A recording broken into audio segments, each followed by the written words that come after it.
as long as I've been probably 2 years old watching racing on the TV, and I was just hooked as long as I can remember. And my parents took an interest in it, my grandparents took an interest in it, and they got me into racing at a very young age. Probably tested my first race car at 5 years old.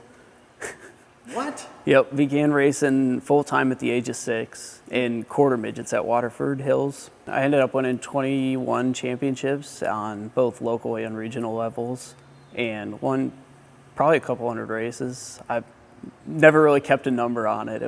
We didn't really track the stats incredibly well back then.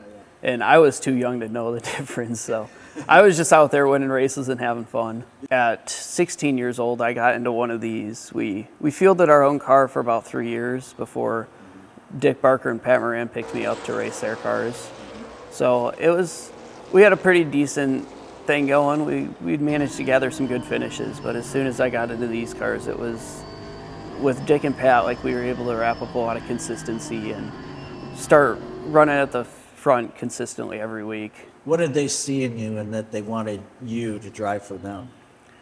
I believe it was just between clean driving and just being aware, just being focused, fast, aware. Like, when I was really young, I was like playing with cars in front of the TV, and I'd follow along with the race and move all my cars with the NASCAR cars on TV. My dad worked with Art Summers and Jay Summers back in the day, so I loved watching old film from that. There's somebody, I don't know who it was, I just knew they existed. There's DVDs that we have laying around our house of old races back in the day of these cars driving around like Toledo Speedway. Yeah. So I was always super fascinated with that.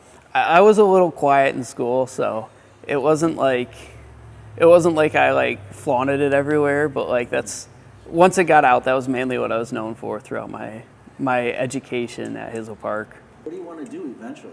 I'd love to go to NASCAR, but the funds are very, very, very limited towards that. It takes many millions of dollars to get there. There's a lot of competition out there and a lot of money right now, and that's kind of what buys everything in the sport right now.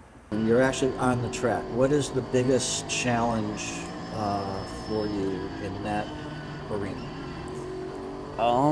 I get easily frustrated if the car's not handling right. It's super hard to hit these things on the spot with setup. So you're always thinking about like, what would you change if you had the chance, like throughout the races, and then just on top of that, just staying focused and trying to keep yourself out of trouble throughout the race.